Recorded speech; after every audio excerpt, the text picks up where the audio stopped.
بسم الله الرحمن الرحيم. الله الله الله الله الله الله الله الله الله الله الله الله الله الله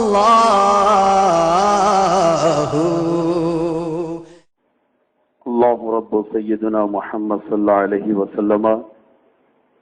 نحن عباد سیدنا محمد صلی اللہ علیہ وسلم. کسی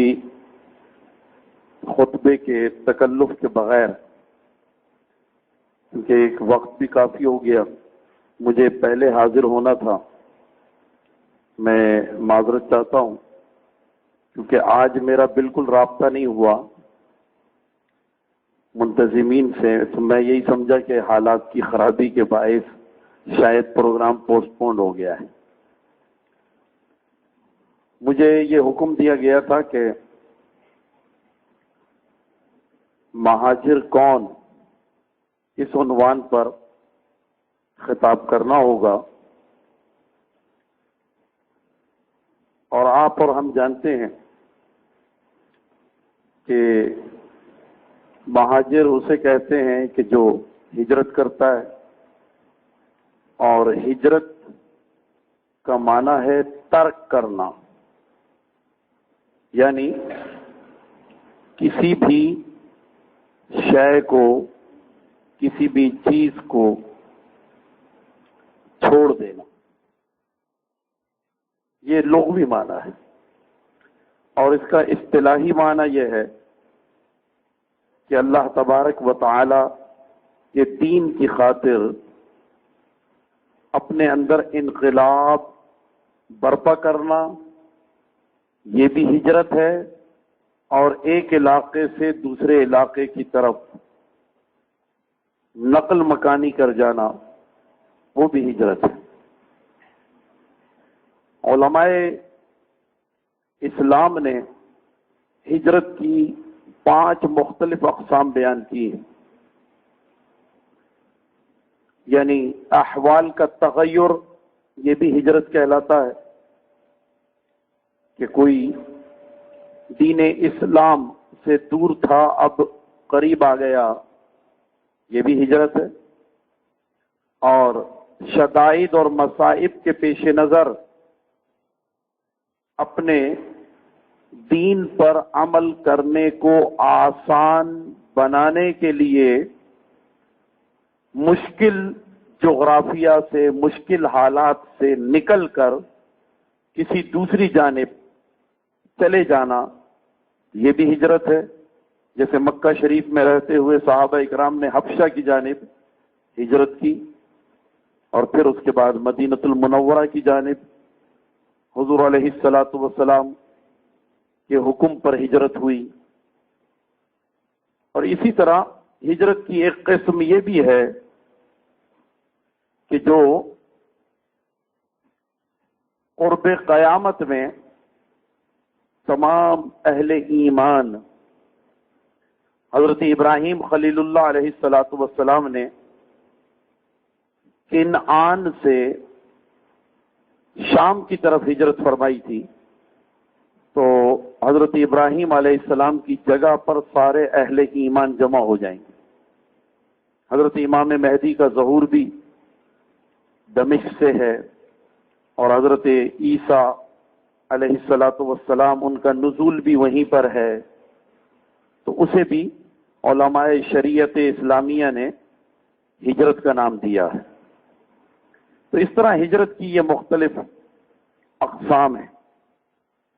رسول اکرم صلی اللہ تعالی علیہ وآلہ وصحبہ بارک وسلم نے ارشاد فرمایا کہ اللہ تبارک و تعالی کے راستے میں جو شخص اپنے آبائی علاقے کو چھوڑتا ہے، آسائش کو، اپنی نشانیوں کو، اپنے گھر اور گھر کی ساری متاع کو، ساز و سامان کو، تو اللہ تبارک و تعالیٰ کے لیے یہاں اس کے لیے بڑا اجر ہے. بڑا اجر ہے. اور حضور علیہ الصلوۃ والسلام نے یہ بھی فرمایا کہ جو مسلمان ہو جاتا ہے تو اگر اسے یہ حکم مل جائے کہ ہجرت کرنا اس پر فرض ہے تو اس کے بعد اسے دارالکفر میں اور دارالحرب میں ٹھہرنے کی اجازت نہیں ہے. لازم ہے کہ وہ وہاں سے ہجرت کر جائے. لیکن اگر کوئی پابند سلاسل کر دیا جائے اور وہ ہجرت نہ کر سکے تو اس کے لیے رعایت ہے، لیکن یہ رعایت اس وقت تک ہے، یہ رخصت اس وقت تک ہے جب تک ایسے حالات اور ایسے مواقع نہ بن جائیں کہ پھر وہ باقاعدہ ہجرت پہ عمل کر لے. اس وقت تک وہ یقیناً مستثنا رکھا جائے گا. جیسے مدینۃ المنورہ میں 5 اسلام کے داعی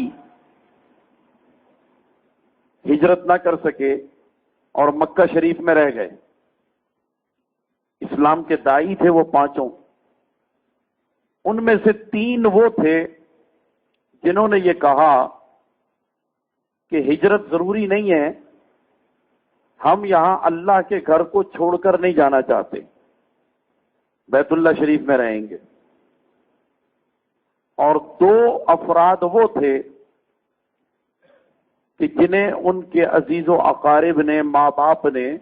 زنجیروں میں جکڑ کر کے کمرے میں بند کر دیا تھا. تقریباً 1 سال 1.5 سال اسی طرح وہ زنجیروں میں جکڑے رہے، یہاں تک کہ 2 ہجری 17 رمضان جب غزوہ بدر کا معرکہ پیش آیا تو پھر یہ 5 کے 5 مشرکین کے ساتھ مل کر غزوہ بدر، میدان بدر میں پہنچے غزوہ بدر کے لیے. تو اب ان میں سے جو 2 تھے انہیں جیسے ہی موقع ملا وہ حضور علیہ الصلوۃ والسلام کے پاس چلے گئے اور انہوں نے عرض کیا کہ یا رسول اللہ صلی اللہ تعالی علیہ وسلم، ہم اتنے عرصے سے پابند سلاسل تھے، ہم آ نہیں سکتے تھے، ہماری مجبوری تھی، مگر ہم آپ کی بارگاہ میں، آپ کے دربار گوہر بار میں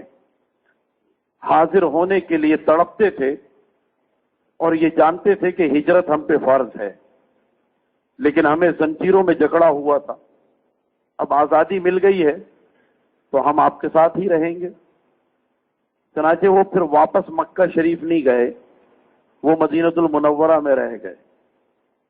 اور وہ جو 3 تھے، ان 5 میں سے 2 کا حال یہ ہے اور 3 کا حال یہ رہا کہ انہوں نے ارتداد کر دیا، یعنی دین اسلام قبول کر کے پھر واپس لوٹ گئے. جب ارتداد فی الدین کا ارتکاب کیا اور مشرکین کے ساتھ حضور علیہ الصلوۃ والسلام کے مقابلے پر آئے تو اسی غزوہ بدر میں مارے جانے والے 70 جہنمیوں میں وہ 3 بھی شامل تھے. وہ 3 واصل جہنم ہو گئے. مفسرین کرام نے اس کی بڑی وضاحت کی ہے، محدثین نے بھی وضاحت کی ہے کہ جب اللہ تبارک و تعالی کی جانب سے یہ حکم آ گیا تھا اور ہجرت سے متعلق جو احکامات ہمیں قرآن مجید میں ملتے ہیں تو اس میں یہ بات واضح طور پر اللہ سبحانہ و تعالی عز و جل نے فرما دی کہ ان کے لیے جائز نہ تھا کہ یہ اپنے گھر میں بیٹھے رہتے اور کوئی ہیلا یا بہانہ مکہ میں رہنے کا تلاش کرنا اور رسول اللہ علیہ الصلوۃ والسلام کے پیچھے پیچھے نہ چلنا، یہ ان کے لیے جائز نہ تھا. پیچھے چلے جانا چاہیے تھا، مکہ میں ٹھہرنے کی اجازت نہیں تھی. اور مفسرین کرام یہ کہتے ہیں کہ گویا اللہ تبارک و تعالی نے یہ سرزنش فرمائی کہ تمہارے لیے یہ جواز کہ ہم بیت اللہ شریف کی وجہ سے مکہ میں ہیں، یہ کوئی ایمان کا جواز نہیں ہے، بلکہ ایمان کے لیے یہ لازم تھا کہ بیت اللہ کو پیٹ کرتے اور رسول اللہ علیہ الصلوۃ والسلام کے پیچھے چلتے، ٹھیک ہے نا، کیونکہ ایمان رسول اللہ علیہ الصلوۃ والسلام کے مبارک تلووں سے ملا کرتا ہے، بیت اللہ کی چوکھٹ سے نہیں ملتا۔ کوئی بیت اللہ کی چوکھٹ پر ساری زندگی سجدہ کرتا رہے، ضروری تھوڑی ہے کہ وہ ایمان والا ہو جائے گا۔ ایمان تو رسول اللہ علیہ الصلوۃ والسلام کے پیچھے پیچھے چلنے کا نام ہے، اور حضور علیہ الصلوۃ والسلام کی محبت میں پیروی کرنا، سرشاری کی حالت میں، والہانہ کیفیت میں اور شائستگانہ اس کا اظہار کرنا، خادمانہ اور غلامانہ اظہار کرنا، یہی در حقیقت اہل ایمان کی پہچان بھی ہے۔ تو بہرحال ہجرت کے حوالے سے یہ چند ضروری باتیں، اور ایک فتح مکہ کے موقع پر حضور علیہ الصلوۃ والسلام کا فرمودہ مقدس کلام، جو آپ نے ارشاد فرمایا کہ اب مکۃ المکرمہ فتح ہو گیا، 8 ہجری رمضان شریف میں ہی آپ نے یہ بات ارشاد فرمائی، اب کوئی ہجرت نہیں ہے۔ لیکن اس کا بھی مطلب یہ نہیں ہے کہ اب فی زمانہ ایسے حالات، ناگزیر حالات جب بھی کبھی اگر پیش آ جائیں اور ایک جگہ سے دوسری جگہ نقل مکانی ہو، تو جو دارالحرب سے دارالاسلام کی طرف، دارالکفر سے دارالاسلام کی طرف ہوگی، وہ بہرحال فقہ اسلام نے اس کی وضاحت فرما دی ہے کہ وہ ہجرت ہی کہلائے گی۔ حضور علیہ الصلوۃ والسلام نے جو فتح مکہ کے موقع پر فرمایا تھا کہ اب کوئی ہجرت نہیں ہے، تو وہ اس امر کی طرف اشارہ فرمایا تھا کہ یعنی ہجرت کے سبب سے جن کو سعادتیں، برکتیں، رحمتیں ملنی تھیں، ان صحابہ کو اب یہ برکتیں مل چکی۔ اب اگر کوئی یہ کہے فتح مکہ کے بعد، یعنی مکہ شریف میں جو لوگ اب مسلمان ہو رہے ہیں، اسلام کے غلبے کی وجہ سے اسلام کو اب وہ اختیار کر رہے ہیں، تو فتح مکہ پر بہت سارے لوگ مسلمان ہوئے، ٹھیک ہے نا، 8 ہجری میں مسلمان ہوئے، تو جو فتح مکہ پر مسلمان ہوئے وہ السابقون الاولون کا مصداق بھی نہیں ہے، تو ان کے بارے میں حضور علیہ الصلوۃ والسلام نے یہ فرمایا کہ اگر وہ مکہ شریف سے مدینہ آ جاتے ہیں اور پھر وہ یہ کہتے ہیں کہ ہم میں اور گویا حضرت ابو بکر میں کوئی فرق نہیں ہوگا، ہم میں اور حضرت عمر فاروق اعظم میں کوئی فرق نہیں ہوگا، تو یہ غلط ہے، کیونکہ اب کوئی ہجرت نہیں ہے۔ جن کو یہ شرف ملنا تھا وہ مل چکا، جن کو یہ سعادت ملنی تھی وہ مل چکی، اور جن کے مقدر میں اسلام تاخیر سے آیا تو اب وہ یہ سعادت نہیں پا سکے، تو ٹھیک ہے، کوئی بات نہیں، ایمان کی سعادت بہت ہے، صحابیت کا شرف بہرحال ان کے لیے جو فتح مکہ پر بھی مسلمان ہوئے، حضور علیہ الصلوۃ والسلام کے اصحاب میں تو ان کا شمار ہوتا ہی ہے نا، اور جو حضور علیہ الصلوۃ والسلام کے صحابہ ہیں ان کا مقام و مرتبہ بہت بلند ہے۔ حضور نے فرمایا اصحابی کالنجوم بأیہم اقتدیتم واہتدیتم، میرے صحابہ ستاروں کی مانند ہیں، ان میں سے کسی ایک کا اقتداء کر لو گے تو ہدایت پا جاؤ گے۔ تو صحابہ اکرام کو ستاروں سے اس لیے تشبیہ دی گئی کہ ستارے جو ہیں جب سمتوں کا تعین نہ ہو، صحرائی علاقہ یا کھلا ہوا سمندر اور کمپاس نہ ہو کہ جس سے مشرق مغرب اور شمال جنوب کا اندازہ لگایا جا سکے، تو ایسے عالم میں جو ماہرین ہوتے ہیں وہ ستاروں کو دیکھ کر اپنی منزل کا پتہ چلا لیتے ہیں کہ ہمیں کس طرف جانا ہے۔ تو یہ ستارے جو ہیں یہ بھٹکنے نہیں دیتے. تو اسی لیے حضور علیہ الصلوۃ والسلام نے صحابہ اکرام کے لیے یہ بات ارشاد فرمائی اور اہل بیت اطہار کے حوالے سے یہ بات ارشاد فرما دی کہ مثل اہل بیتی کمثل سفینۃ نوح، کہ میرے اہل بیت کی مثال ایسی ہے جیسے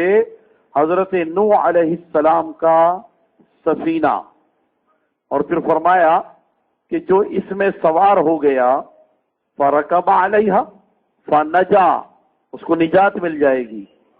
اور جس نے اس سے گریز کیا اس کے لیے فرمایا فہلکا، وہ ہلاک ہو گیا. اسی لیے اعلیٰ حضرت امام احمد رضا فاضل و مجدد محدث و محقق بریلوی نور اللہ مرقدہ نے بڑی خوبصورت بات اپنے یعنی اسی مضمون کو بڑے خوبصورت انداز میں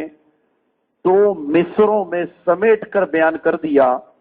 کہ اہل سنت کا ہے بیڑا پار کہ اصحاب حضور، اہل سنت کا ہے بیڑا پار کہ اصحاب حضور نجم ہیں اور ناؤ ہے عطرت رسول اللہ کی. اللہ اکبر یا رسول اللہ صلی اللہ علیہ وسلم یا غوث اللہ صلی اللہ علیہ وسلم. یعنی صحابہ اکرام جو ہیں وہ ہمارے لیے ستاروں کی طرح ہیں، اور ہم ایک ایسی کشتی پر سوار ہیں کہ جس کشتی میں نہ سوراخ ہوگا، نہ جس کے تختے کمزور پڑیں گے، نہ وہ کشتی ڈوبے گی. اور وہ کشتی جب ڈوبے گی نہیں تو منزل تک پہنچنے کے لیے صحابہ اکرام ستاروں کی مانند ہیں. تو ستاروں سے رہنمائی ملے گی، وہ ساحل مراد تک ہم کو پہنچا دیں گے، نہ ڈوبیں گے نہ بھٹکیں گے. تو اس اعتبار سے بہرحال صحابیت کا شرف بہت بڑا شرف ہے. تو یہ چند باتیں تو میں نے ہجرت کے حوالے سے عرض کی. اب ہجرت کا جو ایک خاص اہل تصوف کے نزدیک معنی اور مفہوم ہے، حضرت سراج توسی، ابو سراج توسی رحمت اللہ علیہ نے کتاب اللمع فی التصوف میں، اور حضرت ابو القاسم قشیری رحمت اللہ تعالی علیہ نے رسالہ قشیریہ میں، اور اسی طریقے سے حضور داتا گنج بخش علی ہجویری رحمت اللہ تعالی علیہ نے کشف المحجوب میں، اور خود سرکار غوث الثقلین رئیس الاوتاد سید الاسیاد شہنشاہ بغداد رضی اللہ تعالی عنہ، انہوں نے فتوح الغیب کے ایک مقالے میں بھی اور الفتح الربانی میں بھی اس کو بیان کیا، اور جلاء الخواطر کے خطبات جو آپ کے 5ویں فرزند حضرت سیدنا عبد الرزاق جیلانی علیہ الرحمت والرضوان نے جمع کیے تھے، اس میں بھی موجود ہے کہ ہجرت ترک کرنے کا نام ہے. یعنی کوئی بھی چیز، کوئی بھی شے، وہ بے جان ہو یا جاندار ہو، وہ عادات ہوں، اور عادات اچھی بھی ہو سکتی ہیں اور بری بھی ہو سکتی ہیں، تو ان کو ترک کرنا، ان کو چھوڑ دینا، بری عادتوں کو چھوڑ دینا، بری خصلتوں کو چھوڑ دینا، برے عیوب اور نقائص ان کو چھوڑ دینا، اچھی بات کو اختیار کرنا، یہ ہجرت ہے. اچھے معاملات کو اختیار کرنا، یہ ہجرت ہے. خوش عملی اختیار کرنا، یہ بھی ہجرت ہے. بد عقیدگی کو ترک کر کے خوش اعتقادی کو اختیار کرنا، یہ بھی ہجرت ہے. بد عقیدہ لوگوں کی صحبت میں بیٹھنے کو ترک کرنا اور خوش عقیدہ لوگوں کے ساتھ اٹھنا اور بیٹھنا، یہ بھی ہجرت ہے. تو یعنی کسی بھی ترک کرنے کے عمل کو جب اصطلاحاً ہجرت کہا جاتا ہے تو اہل تصوف یہ کہتے ہیں کہ جو کسی بھی برے شخص کی صحبت کو چھوڑے گا اور کسی اچھے کی صحبت میں آ جائے گا تو یہ ہجرت ہو جائے گی اور اسے مہاجر ہونے کا شرف ملے گا. اور اسی طریقے سے اگر کوئی اپنے معاملات میں جب یکسوئی نہ پائے تو وہ اگر یکسوئی حاصل کرنے کے لیے اور دین اسلام کے اسرار و رموز کو سمجھنے کے لیے، یعنی کوئی شخص نیک ہوتا ہے لیکن نیک ہونے کے باوجود لوگ کہتے ہیں نا کہ نماز میں دل نہیں لگتا، پتہ نہیں چلتا، خشوع و خضوع نہیں پیدا ہوتا اور خیالات بھٹکتے ہیں، اللہ تبارک و تعالی جل جلالہ و جل شانہ و عز اسمہ کا جیسا تصور ہونا چاہیے، وہ الوہیت کا تصور اور اس کے جمال ربوبیت کا تصور ویسا نہیں ہو پاتا کہ حضور علیہ الصلوۃ والسلام نے فرمایا کہ تم پوچھتے ہو کہ احسان کیا ہے، تو احسان یہ ہے کہ جب نماز ادا کرو تو ایسے ادا کرو جیسے اللہ کو دیکھتے ہو۔ اگر اس کا یقین نہ ہو، اس کمال درجے پر تمہارا ایمان نہ ہو، تو اتنا اعتماد تو حاصل کر لو کہ اللہ تبارک و تعالیٰ تمہیں دیکھتا ہے، ٹھیک ہے نا؟ تو اب دیکھیں یہ کیفیت بھی حاصل نہیں ہوتی، اس لیے حاصل نہیں ہوتی کہ ہم صرف رسمی طور پر یہ جانتے ہیں کہ اللہ تبارک و تعالیٰ ہمیں دیکھ رہا ہے، یہ ایک رسم ہو گئی ہے، بس یہ ایک قول ہے، ایک جملہ ہے کہ اللہ تبارک و تعالیٰ علیم و خبیر ہے، سمیع و بصیر ہے، کوئی بات اس سے پوشیدہ نہیں ہے، ٹھیک ہے نا؟ جو ہمارے دلوں میں پیدا ہونے والے وسوسے، بلکہ وہ وسوسے جن کا ہمیں ابھی پتہ بھی نہیں ہے کہ آئندہ لمحات میں کیسے دل کے اندر وسوسے اور واہمات پیدا ہو جائیں گے، اللہ سبحانہ و تعالی عز و جل انہیں بھی جانتا، یعنی ہمیں خود ادراک نہیں ہے، لیکن اللہ تبارک و تعالی جل جلالہ وعز برہانہ وعز اسمہ اس کو پتا ہے، لیکن ہمارے نزدیک اس کی ذات الوہیت و ربوبیت کا وہ تصور نہیں ہے کہ اللہ تبارک و تعالی ہمیں دیکھ رہا، یعنی ہم اپنی خلوتوں کو اس انداز میں آراستہ نہیں کر پائے آج تک کہ ہمیں یہ یقین حاصل ہو جائے کہ اللہ تعالی ہمیں تنہائی میں اور اکیلے مقام پر بھی وہ ہمیں دیکھ رہا ہے، کیونکہ تنہائی میں اور اکیلے میں ہمارے معاملات کچھ اور ہوتے ہیں اور جلوتوں میں ہمارے معاملات کچھ اور ہوتے ہیں۔ اس میں کوئی بھی یعنی نیکوکار بھی ایسا نہیں ہے کہ جو اس سے بچا ہو، نیکوکار شخص زیادہ تر جلوتوں میں ان کا انداز کچھ اور ہوتا ہے اور خلوتوں میں بھی ان کا انداز کچھ اور ہوتا ہے، بلکہ ایسا دیکھا گیا کہ کبھی کوئی بدکار جلوتوں میں تو بدی کر رہا ہے لیکن خلوتوں میں توبہ بھی کرتا ہے، ایسا بھی تو ہوتا ہے نا، خلوتوں میں وہ توبہ کر لے، کیونکہ بدکار کبھی کبھی نیکوکار کے مقابلے میں خشیت الہی زیادہ رکھتا ہے، اس کے اندر خوف زیادہ پایا جائے۔ جو نیکوکار کا تو معاملہ آج کل یہ ہے، اللہ تعالیٰ معاف فرمائے، کہ جو بزعم خود یعنی اپنے طور پر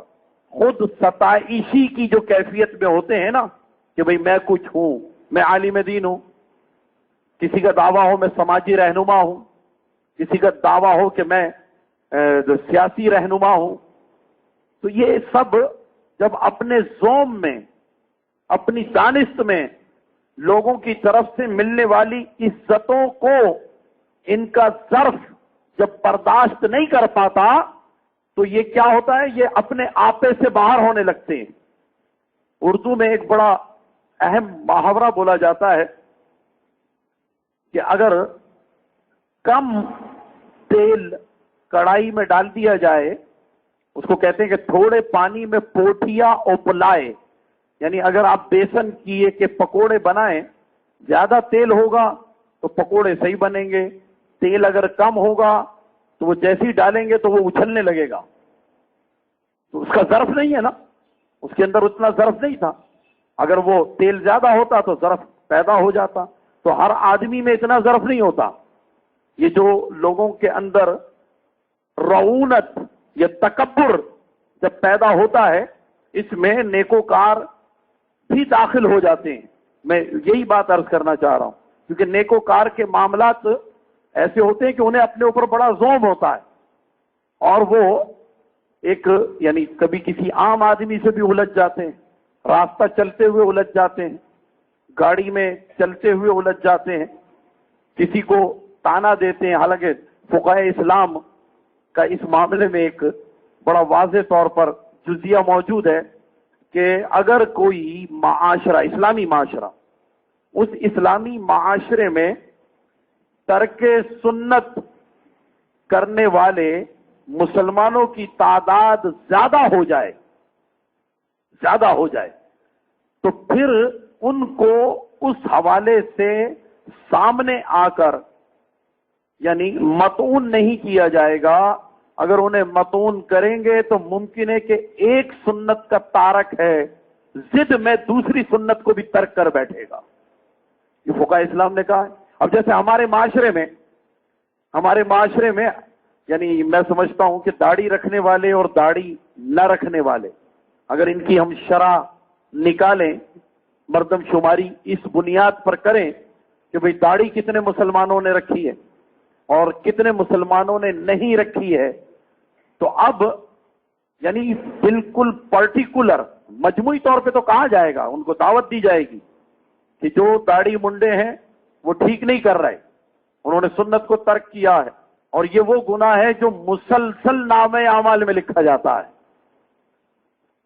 سمجھ رہے ہیں نا بات؟ اب یہ وہ گناہ ہے جو مسلسل لکھا جاتا ہے۔ اگر کوئی کسی کی دل آزاری کرے گا نا تو فرشتہ، بدی لکھنے والا فرشتہ لکھ دے گا کہ بھئی اس نے فلاں شخص کی دل آزاری کر دی،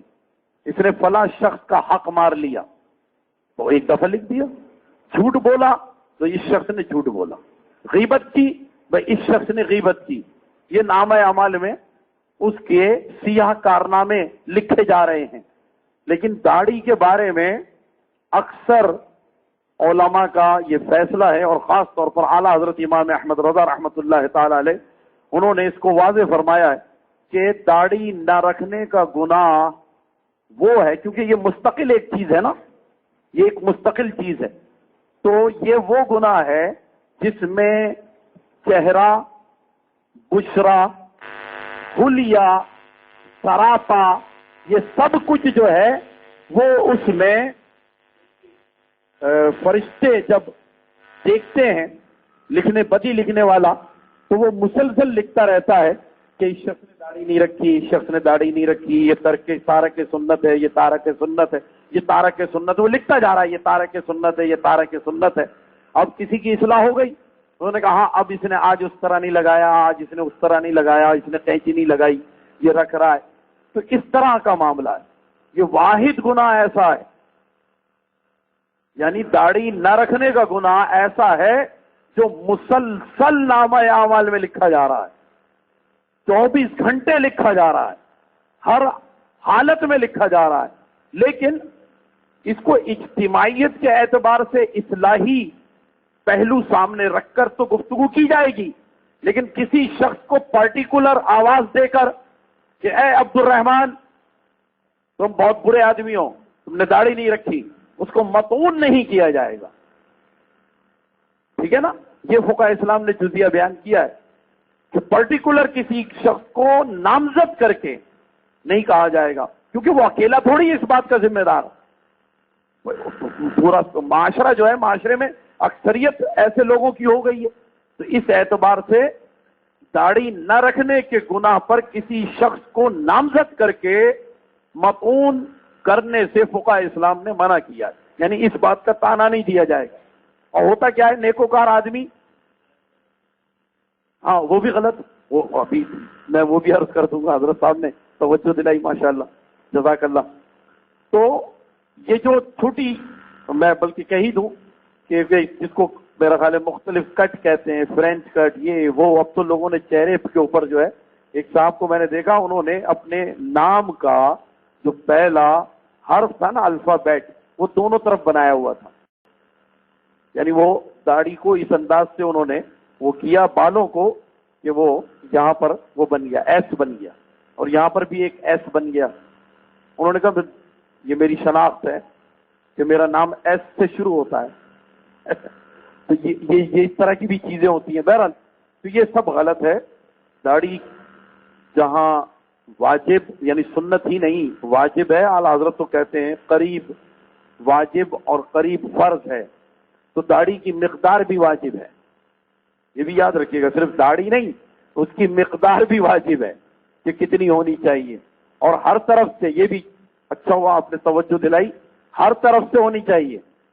اس کا یہ مطلب نہیں کہ یہ سارے بال سمیٹ کر یہاں پر مٹھی میں لے لیا اور پھر اس کے بعد کہا کہ یہ ہو گئی بھائی داڑھی پوری. ایسا نہیں ہے. یہ بال ہے نا، یہ بھی پورے ایک مٹھی کے ہونے چاہیے. یہ والے بھی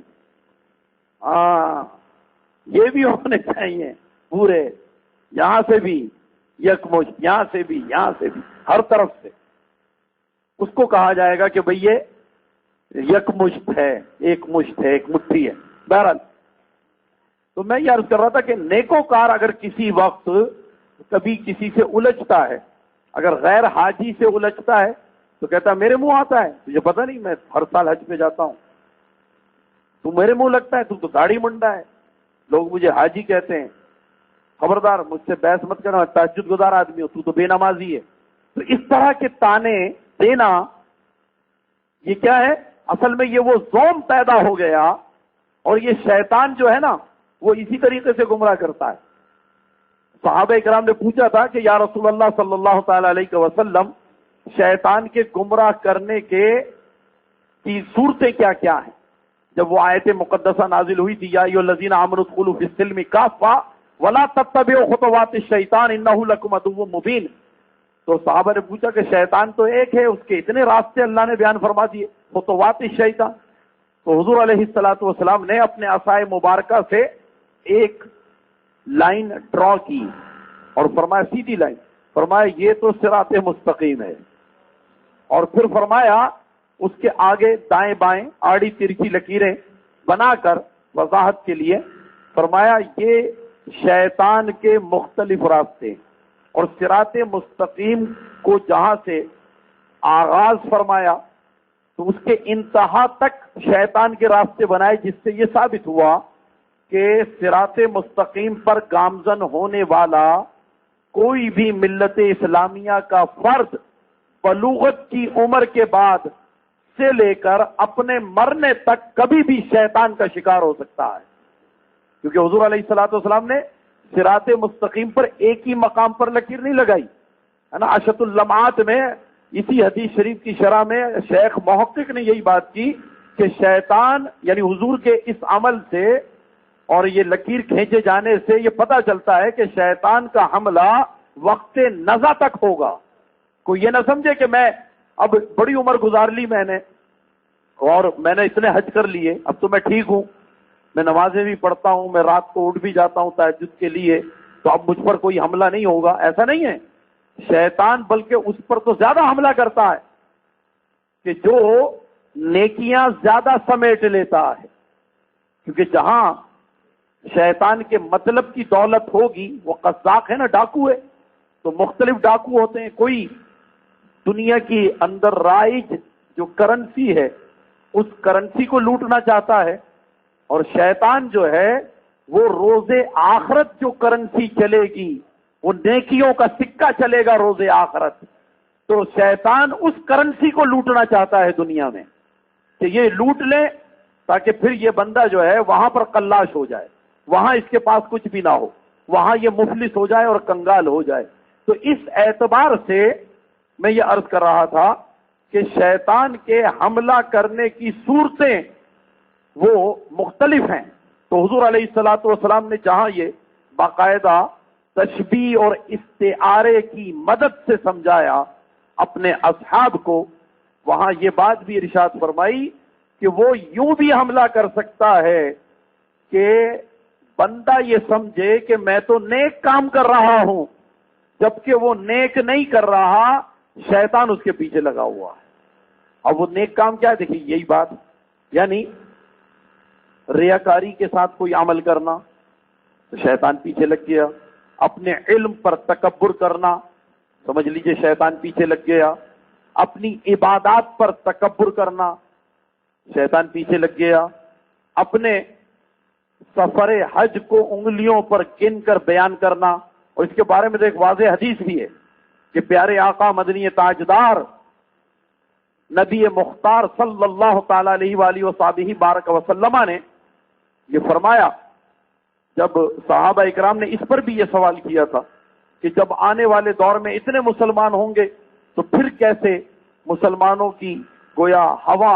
اکھڑ جائے گی کافروں کے مقابلے میں، کہ اتنی تعداد میں مسلمان حج کرنے کے لیے بھی آئیں گے کہ یا رسول اللہ آپ نے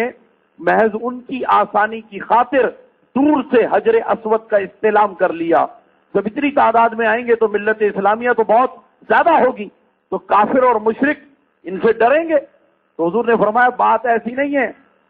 ان کا ایمان تم یہ سمجھ رہے ہو کہ حج کے لیے بہت تعداد میں آئیں گے تو ایمان مضبوط ہوگا؟ فرمایا نہیں، وہ یا تو تفریح کے لیے حج کریں گے، یا تجارت کے لیے حج کریں گے، یا لوگوں کو انگلیوں پر گن کر بتانے کے لیے حج کریں گے کہ ہم نے اتنے حج کر لیے۔ دیکھیے اب یہ ساری باتوں کے پیچھے شیطان کا معاملہ آ گیا۔ تو شیطان جو ہے وہ کسی بھی اعتبار سے حملہ کر سکتا ہے کہ بندہ یہ سمجھے کہ میں تو نیک کام کر رہا ہوں، اور وہ نیکی نہیں ہو سکتی۔ اسی لیے جیسے دیکھیے ہمارے اکابرین نے ہمیشہ یہ طرز عمل اختیار کیا، اور باقاعدہ طور پہ اگر کسی کو اپنا جانشین بنایا بھی، خلافت و اجازت سے نوازا بھی، تو یہ بات فرما دی کہ یہ کبھی نہ کرنا کہ یعنی جب عورتوں کو مرید کرو تو مرید کرتے ہوئے ان سے بے تکلفانہ گفتگو شروع کر دو، یہ ٹھیک نہیں ہے، کیونکہ فوراً پھر شیطان کا حملہ ہوگا، فوراً حملہ ہوگا۔ تو یہ سب باتیں بڑی اہم ہیں۔ تو اس اعتبار سے ہمیں یہ سمجھ لینا چاہیے کہ ہم کس حد تک جو ہے اپنے معاملات میں بالکل راست اقدام کرنے کے حامل ہیں۔ تو نیکی بھی کبھی کبھی تکبر اور رونق کی طرف لے جاتی ہے، اور اس کی وجہ سے ہمیں بڑا نقصان پہنچتا ہے۔ یہ ضمنی بات میں نے وہاں سے شروع کی تھی کہ ہجرت کا معنی جب ترک کرنا ہے تو اپنے معاملات کو جب کوئی بندہ چھوڑتا ہے تو یہ علماء تصوف، علماء معرفت، صوفیاء کرام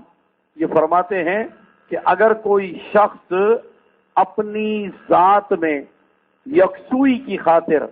اپنی نمازوں میں خشوع اور خضوع پیدا کرنے کی خاطر، جس نے ابھی تک کسی مرد کامل کے دامن کو نہ تھاما ہو، لیکن جب وہ کسی شیخ طریقت کے دامن سے وابستہ ہو جاتا ہے، یعنی ایک بے پیرا پیر والا ہو جاتا ہے، اور ایک شخص جو کسی کا مرید نہ ہو پھر مرید ہو جاتا ہے، تو وہ کہتے ہیں کہ مرید ہونا بھی ہجرت ہے، یہ بھی ہجرت ہے، یہ بھی ہجرت ہے، اور اس کو گویا مہاجر ہونے کا شرف مل گیا، کیونکہ اس نے اپنے معاملات کو چھوڑا ہے نا۔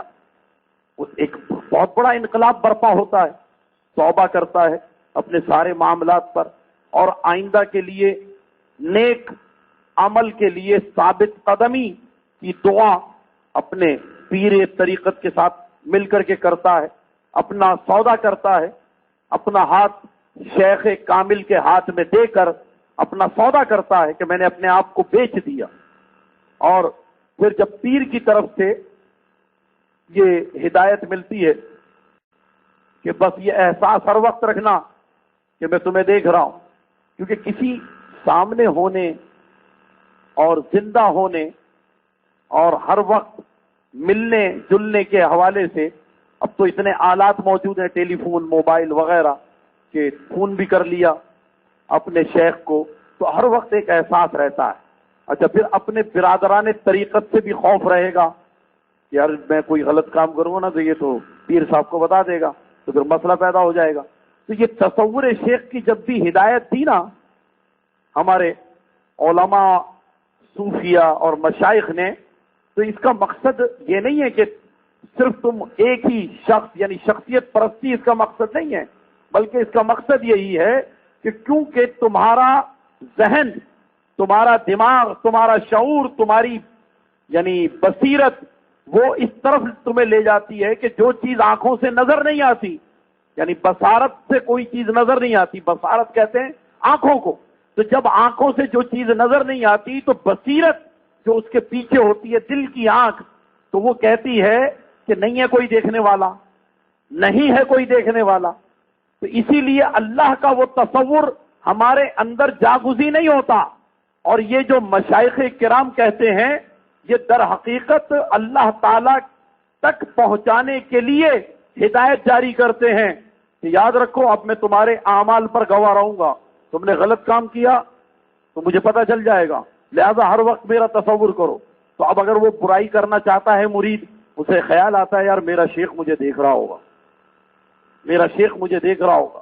دو آنکھیں مجھے دیکھ رہی ہیں، کہیں نہ کہیں سے دیکھ رہی ہیں، بس۔ تو یہ تصور شیخ کرتے کرتے کرتے کرتے اس کی اتنی اصلاح ہو جاتی ہے کہ وہ پھر اس آئین اور اس دین کے تحت، اس نظام کے تحت جب وہ زندگی گزارتا ہے اور وہ غور کرتا ہے کہ میرے شیخ نے مجھے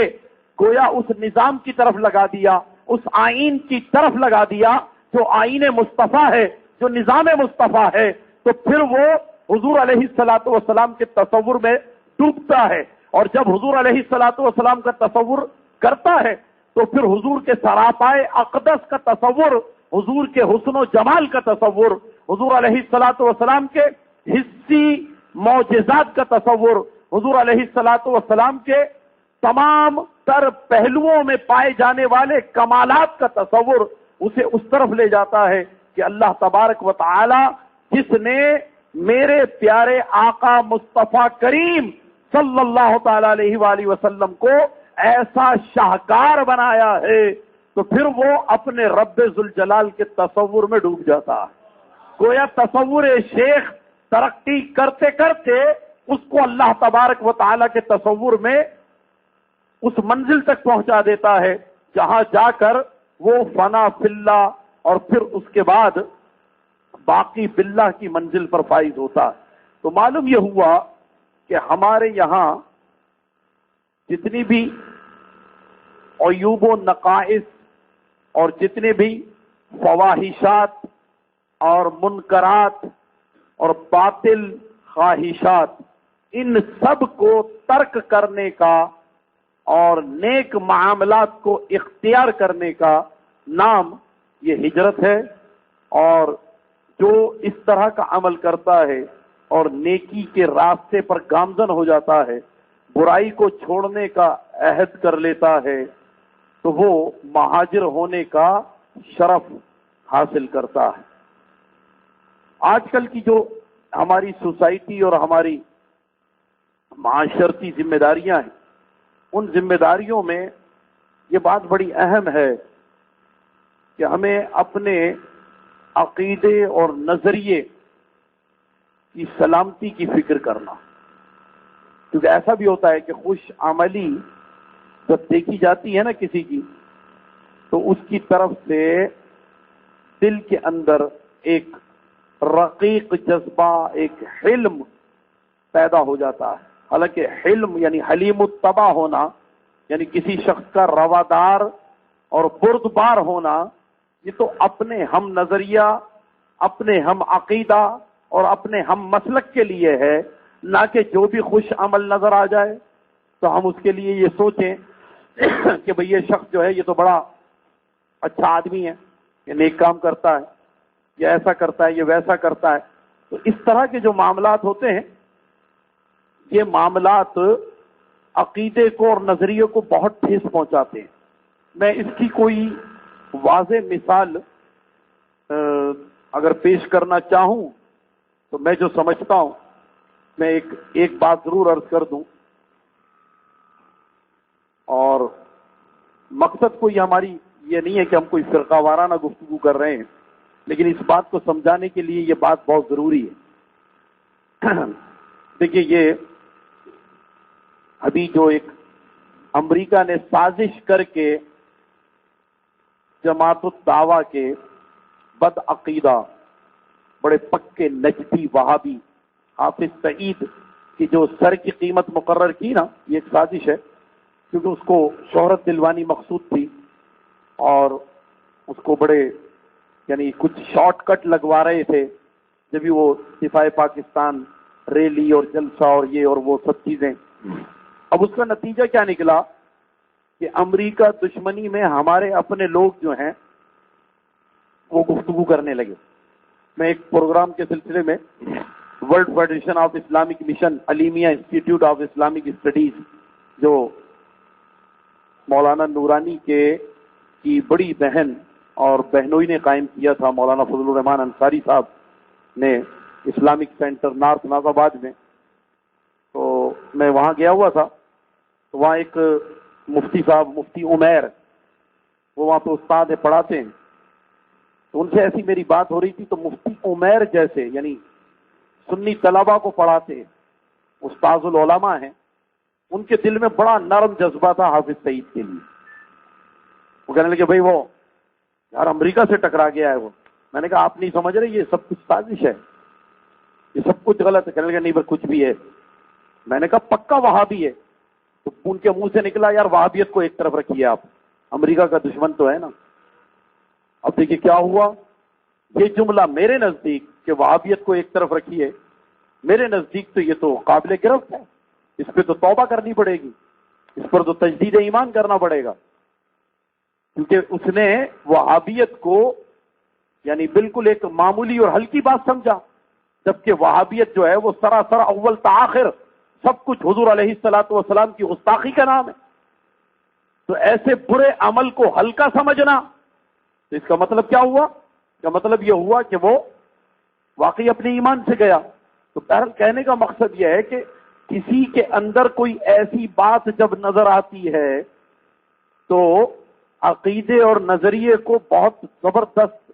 زک اور ٹھیس پہنچتی ہے. اس سے اپنے عقیدے کو ہمیں محفوظ رکھنے کے لیے یہ کوشش کرنی ہے، کیونکہ اب دیکھیں نا یہ حالات کا تغیر ہے، کبھی بھی کوئی بات ہو سکتی ہے. اور اگر کوئی بات ہو جائے، جیسے بہت سے معاملات ہوئے، بعض لوگوں نے کہا کہ بڑا افسوس کا اظہار کیا جب اسامہ بن لادن والا معاملہ آیا، لوگوں نے بڑے بڑے افسوس کا اظہار کیا، حالانکہ اس شخص کے بھی وہابی ہونے میں کوئی شک اور شبہ نہیں. ٹھیک ہے نا، وہ کہاں واصل جہنم ہوا کچھ نہیں پتا، سمندر میں ہوا، کہیں بھی ہوا. بہرحال تو لوگوں کے اندر نرم جذبہ پیدا ہو جانا کسی کو دیکھ کر، تو اس کا مطلب ہے کہ وہ اپنے عقیدے اور اپنے نظریے کی حفاظت نہیں کر رہا. اس اعتبار سے بھی ہماری سوسائٹی میں اہل سنت و جماعت یعنی مذہب مہذب، مسلک حق، مسلک اعلی حضرت امام احمد رضا، اس پر ہمیں ثابت قدم رہنے کے لیے ضروری ہے کہ اپنے عقیدے کی صحت کا اہتمام کریں. عقیدے کی صحت ہوگی، ٹھیک ہے نا، ہم اپنے جسم کی صحت اور تندرستی کے لیے سب کچھ کرتے ہیں، تو عقیدے کی صحت کے لیے بھی ہمیں سارا اہتمام کرنا ہوگا. جسمانی صحت اور تندرستی کے لیے ہم اچھی وہ غذائیں استعمال کرتے ہیں جن سے جسم کو توانائی حاصل ہو، اور توانائی حاصل کرنے کے لیے ہمارا مقصد یہی ہوتا ہے کہ بھئی ہمارا جسم جلدی سے لاغر نہ ہو جائے، جلدی کمزور نہ ہو جائے، جلدی کمر نہ جھک جائے، ہے نا، جلدی بینائی کام نہ کرنا چھوڑ دے. اس طرح کے معاملات ہوتے ہیں نا. ابھی تو بڑی ذمہ داریاں ہیں. لوگ عام طور پہ تو بچوں کا ہی سوچتے ہیں، لیکن کم از کم نیت اگر اچھی رکھی جائے تو بچوں کا معاملہ تو ضمنی ہو جائے گا. نیت یہ رکھی جائے کہ بھئی اللہ کی بارگاہ میں ہمیشہ کھڑے ہو کر کے قیام، رکوع، سجود کرتے رہیں. یہ تو اچھی بات نہیں ہوگی نا کہ کرسی پہ بیٹھ کے نماز پڑھیں یا اشارے سے نماز پڑھیں. تو اگر جسم کو توانائی دے رہے ہیں تو نیت یہ کر لیں کہ اللہ تعالیٰ کی بارگاہ میں نذرانہ عبودیت صحیح طریقے سے ادا ہو جائے. تو اسی طرح عقیدے کی صحت کے لیے توانائی کی ضرورت ہے. اب وہ عقیدے کی صحت کے لیے توانائی وہ کہاں سے ملے گی؟ وہ بزرگان ملت سے ملے گی، وہ اولیاء امت سے ملے گی، وہ علماء ملت اسلامیہ سے ملے گی. یعنی اگر ہم اپنے عقیدے اور نظریے کی صحت چاہتے ہیں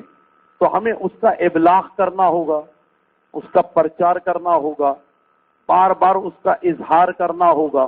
ٹھیک ہے نا. اپنی صحت، جسمانی صحت کے لیے ہم واک کرتے ہیں، جسمانی صحت کے لیے جاگنگ کرتے ہیں، جسمانی صحت کے لیے ایکسرسائز کرتے ہیں، جسمانی صحت کے لیے جم جوائن کر لیتے ہیں. تو یہ سب کچھ اگر ہم کرتے ہیں تو ہمیں اپنے عقیدے اور نظریے کی صحت کا اہتمام کرنے کے لیے اس کا بار بار اظہار کرنا ہوگا. یہ نہیں کہ کوئی کہے ہم سنی ہیں، بھائی سنیت تو دل کے اندر ہے، ارے بھائی اس کا اظہار بھی کرو. یہ کیا بات ہوئی؟ اپنی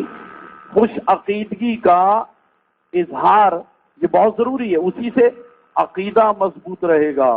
بار بار اس کا اظہار کرتے رہیں. عشق رسالت مآب صلی اللہ تعالی علیہ وآلہ وسلم کی بات آئے تو بہت ہی والہانہ انداز میں اور بلند آواز کے ساتھ درود و سلام پڑھ لینا چاہیے،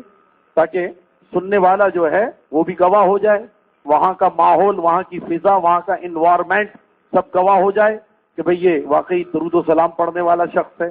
اور اسی طریقے سے کسی بھی عقیدے اور نظریے کی مخالفت رکھنے والے شخص پر ہمیں اگر شدت کرنے کی ضرورت پڑے تو شدت بھی کیجیے، یہ بہت ضروری ہے. اس کا یہ تعلق نہیں ہوگا کہ بھئی یہ تو ہم کوئی فرقہ وارانہ بات کر رہے ہیں، نہیں، یہ فرقہ وارانہ بات نہیں ہے. مجھے یاد ہے مفسر اعظم حضرت علامہ ابراہیم رضا جیلانی میاں رحمت اللہ تعالی علیہ، شیخ الاسلام والمسلمین حضور تاج الشریعہ مفتی اختر رضا صاحب الازہری دامت برکاتہم القدسیہ ہمارے برادر طریقت ہیں. تو ان کے والد گرامی مفسر اعظم جیلانی میاں رحمت اللہ تعالی علیہ وہ یہ بات باقاعدہ فرمایا کرتے تھے اور اپنے مریدوں کو تلقین کرتے تھے کہ تمہارے لیے یہ لازم ہے کہ اگر تمہیں یقین ہو کہ کوئی بد عقیدہ، کوئی نظریے کا مخالف دیا بنا ہو، وہابیہ میں سے ہو، روافظ میں سے ہو، قائدیانیوں میں سے ہو، فتنہ انکار حدیث میں مبتلا لوگوں میں سے ہو، تو ان کے سامنے اپنے اس خالص ایمان کا اظہار ضرور کیا کرو کہ جس کے نتیجے میں اللہ تبارک و تعالیٰ کے یہاں فرشتوں کی گواہی امر مسلمہ بن جائے کہ یہ شخص برے عقیدے سے اتنی نفرت کرتا تھا کہ جب کوئی بد عقیدہ ملے تو اس کے سامنے اس کا اظہار بھی کر دیا کرتا تھا. تو مفسر اعظم تو باقاعدہ اس کی تلقین فرمایا کرتے تھے، ہدایت کرتے تھے. اور حضرت شیر بیشہ اہل سنت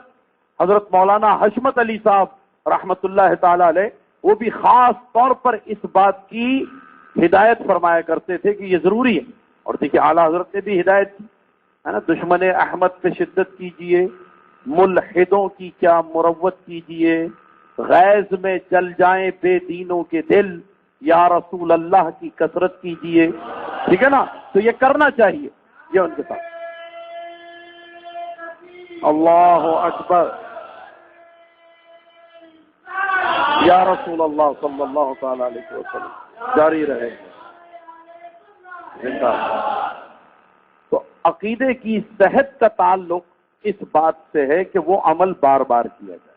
جس طرح میں نے مثال دی کہ جسمانی صحت کے لیے ہم بار بار چلتے ہیں، حالانکہ لوگوں کو معلوم ہے بھائی چلتے ہیں، یہ ان کو چلنا آتا ہے، لیکن ہم بار بار چلتے ہیں. ٹھیک ہے نا، واک کرتے ہیں، جاگنگ کرتے ہیں، پتہ ہے لوگوں کو.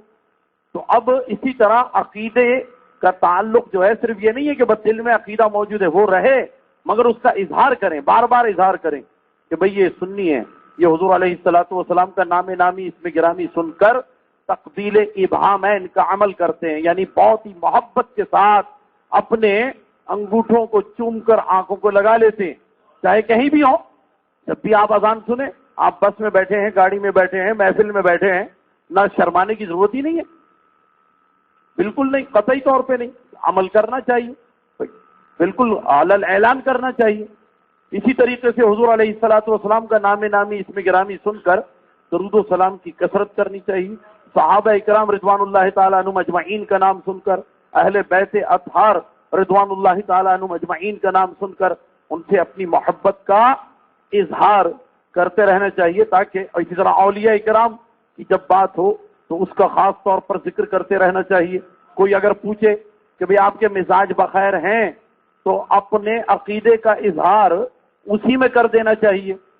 غزالی زمان راضی دوران حضرت علامہ سید احمد سعید شاہ صاحب کاظمی رحمت اللہ تعالی علیہ وہ فرماتے تھے کہ جب میں نے تکمیل کر لی اپنے یعنی درس نظامی وغیرہ کی اپنے بڑے بھائی حضرت مولانا سید خلیل احمد کاظمی رحمت اللہ تعالی علیہ سے، اور اپنے بھائی سے ہی میں مرید ہوا، بھائی نے ہی سلسلے چشتیہ صابریہ میں مجھ کو خلافت و اجازت بھی دی، تو میں کہیں بھی جب کبھی جایا کرتا تھا تقاریر کے لیے تو بھائی نے مجھے ہدایت کی تھی کہ اگر کبھی بھی کوئی ملے، راہ چلتے ہوئے بھی لوگ ملتے ہیں، کسی نے سلام کر لیا اور مصافحہ کیا، خیریت پوچھی، تو اس موقع پر وہاں کے ماحول اس وقت ایسا ہوگا. مولانا خلیل کاظمی صاحب نے یہ ہدایت کی اور غزالی زمان نے خود اس بات کو بیان کیا دارالعلوم امجدیہ میں، ہم نے اپنے کانوں سے سنا. تو فرمایا کہ میرے بھائی نے کہا کہ جب کوئی کہے کہ مزاج بخیر ہے، کیسی طبیعت خیریت ہے، تو الحمدللہ نہیں کہنا، بلکہ یہ کہنا کہ 18,000 عالم کے غوث کا کرم ہے. 18,000 عالم کے غوث کا کرم ہے. اور وہ یہی کہا کرتے تھے، اور یہی طریقہ ان کا علامہ ارشد سعید کاظمی صاحب انہوں نے اپنایا ہے، وہ بھی یہی کہتے ہیں. اور جب کیونکہ وہ تو کافی چھوٹے ہیں عمر میں، مجھ سے بھی چھوٹے ہیں عمر میں، تو ایک مرتبہ میں ان کے ہاں زہرانے میں شریک تھا، تو انہوں نے جب یہ اپنایا طریقہ تو میں نے ان کو امجدیہ والی بات خود بتائی تھی. تو انہوں نے یہ کہا کہ مجھے مزار شریف پر میں جب چلہ کش تھا اپنے ابا حضور کے مزار پر، تو خواب میں آ کر کے ابا حضور نے یہ تلقین کی تھی کہ یہی کہا کرو، کوئی خیریت پوچھے تو کہو کہ 18,000 عالم کے غوث کا کرم ہے، ان کے سائے میں. جیسے عقیدے کا اظہار ہو گیا نا، صرف مزاج پرسی میں عقیدے کا اظہار ہو گیا. تو اس طرح عقیدے کی صحت اور اعمال کی صحت دونوں کے لیے ہمیں خود مواقع تلاش کرنے چاہیے، اور وہ عمل آہستہ آہستہ ہمیں اس طرح نیکی کے راستے پہ لگا دیتا ہے اور اس یقین کی طرف ہمیں لے جاتا ہے کہ جو میں نے ابھی بات عرض کی تھی کہ رسول اکرم نبی محتشم نور مجسم صلی اللہ تعالی علیہ وآلہ وصحبہ بارک وسلم نے جو یہ ارشاد فرمایا کہ تم اتنا یقین تو رکھو نماز ادا کرتے ہوئے کہ اللہ تبارک و تعالی تمہیں دیکھتا ہے. یہ یقین کیسے حاصل ہوگا؟ تو دیکھیے، ہم اپنی زندگی میں بہت سے کام اپنی مرضی سے بھی کرتے ہیں، اپنے اختیار سے بھی کرتے ہیں، اور اللہ تبارک و تعالی جل جلالہ و جل شانہ نے انسان کو جبر اور اختیار کے درمیان پیدا کیا. یعنی ہم نہ تو مجبور ہیں، ٹھیک ہے نا، جیسے میں یہاں کرسی پہ بیٹھا ہوں، آپ نیچے بیٹھے ہیں، تو آپ کا نیچے بیٹھنا جبر کے ساتھ نہیں ہے، میرا اوپر بیٹھنا جبر کے ساتھ نہیں ہے، میرا کبھی ادھر دیکھنا کبھی ادھر دیکھنا یہ جبر کے ساتھ نہیں ہے، میرا یہ بولنا یہ جبر کے ساتھ نہیں ہے. اس میں اختیار داخل ہے نا. اگر اس میں اختیار نہ ہو تو پھر آپ کا اس واعظ و ارشاد کی محفل میں بیٹھنے پر اجر و ثواب تھوڑی ہوگا، اجر و ثواب تھوڑی ہوگا. یعنی بالکل ایسا سمجھ لیں کہ اگر کوئی شخص اپنے نوکر کو یہ کہے کہ یار وہاں جا کر محفل میں بیٹھ جاؤ، اور مولوی صاحب جب اپنا بیان ختم کریں تو مولوی صاحب کو گاڑی میں لے کر کے ان کے گھر چھوڑ دینا، یہ تمہاری ڈیوٹی ہے. اب وہ یہاں بیٹھا ہوا ہے تو وہ جبر کے ساتھ بیٹھا ہے، اس کو اس محفل واعظ و ارشاد میں بیٹھنے کا ثواب نہیں ملے گا، کیونکہ وہ تو اپنی دوسری ڈیوٹی انجام دے رہا ہے. اور جو اخلاص کا پیکر بن کر کے آ کے بیٹھے ہیں تو انہیں جو ہے ثواب ملے گا. تو اس کا مطلب ہے ہم اپنے اختیار سے بیٹھے ہیں. تو اللہ تعالیٰ نے انسان کو جبر اور اختیار کے درمیان تخلیق فرمایا ہے. یعنی جبر سے مراد یہ ہے کہ ہم مجبور نہیں ہیں، اور اختیار سے مراد یہ کہ ہم مکمل خود مختار بھی نہیں ہیں، ہے نا. مولا کائنات حضرت سیدنا علی مرتضی حیدر کرار کرم اللہ تعالی وجہ الکریم سے جب یہ سوال ہوا جبر اور اختیار کا، تو انہوں نے بڑا خوبصورت جواب ارشاد فرمایا تھا. فرمایا تم اپنا ایک پیر اٹھاؤ. تو سوال کرنے والے نے ایک پیر اوپر اٹھا لیا. تو آپ نے فرمایا کہ یہ تمہارا اختیار ہے. تو اس نے کہا اب جبر کیا ہے؟ تو آپ نے فرمایا دوسرا پیر بھی اٹھاؤ. تو اس نے کہا یہ نہیں ہو سکتا. تو فرمایا یہ جبر ہے. یہاں تم مجبور ہو، تم دونوں پیر ایک وقت میں نہیں اٹھا سکتے، اور یہاں پر تم مختار ہو، ایک پیر اٹھا سکتے ہو. تو اس سے پتہ چلا کہ مجبور محض ہونا اور مختار کل ہونا اس میں فرق ہے. تو اللہ تبارک و تعالی نے جب ہمیں جبر اور اختیار کے درمیان تخلیق فرمایا ہے تو ہمارا کچھ عمل اپنے اختیار کے ساتھ ہوتا ہے. مثلا ہم بازار میں کھڑے ہیں تو اپنی مرضی سے کھڑے ہیں، ٹھیک. سودا خرید رہے ہیں تو اپنی مرضی سے خرید رہے ہیں. کسی پھل والے کے پاس ٹھیلے پر کھڑے ہیں، خربوزہ تربوز کچھ بھی لے رہے ہیں، اپنی مرضی سے لے رہے ہیں، وہاں کھڑے ہیں. اب اس کھڑے ہونے کے عمل میں یہ یقین تو اپنی جگہ ہے کہ اللہ تعالیٰ علیم و خبیر ہے، ہمیں دیکھ رہا ہے، سمیع و بصیر ہے، ہمارے اس عمل سے غافل نہیں ہے، کیونکہ اللہ تعالیٰ غافل ہوتا ہی نہیں ہے. لیکن یہ ضروری نہیں ہے کہ ہم اس وقت یہ بھی سمجھیں کہ اللہ تعالیٰ رحمتوں کے ساتھ ہماری طرف متوجہ ہے. اس کا التفات اور اس کی توجہات جو ہماری طرف ہیں ان میں اس وقت رحمتیں شامل ہیں یا نہیں، اس کا یقین نہیں ہوگا. ٹھیک ہے نا، کیونکہ ہم اپنی مرضی سے کھڑے ہیں نا. لیکن اب آئیے اس طرف کہ جب ہم مسجد میں آ کر کے مؤذن کی صدائے الی الحق پر لبیک کہتے ہوئے آ کر کے جماعت میں شامل ہو کر کھڑے ہیں، تو اب ہم جو کھڑے ہیں تو کس کی مرضی سے کھڑے ہیں؟ اپنی مرضی سے نہیں کھڑے. اچھا یہ بھی عرض کر دوں، اللہ کی منشا اور مرضی سے بھی نہیں، بلکہ رسول اللہ کی مرضی سے کھڑے ہیں. اللہ اکبر، یا رسول اللہ صلی اللہ تعالی علیہ وسلم، یا غوث الاعظم.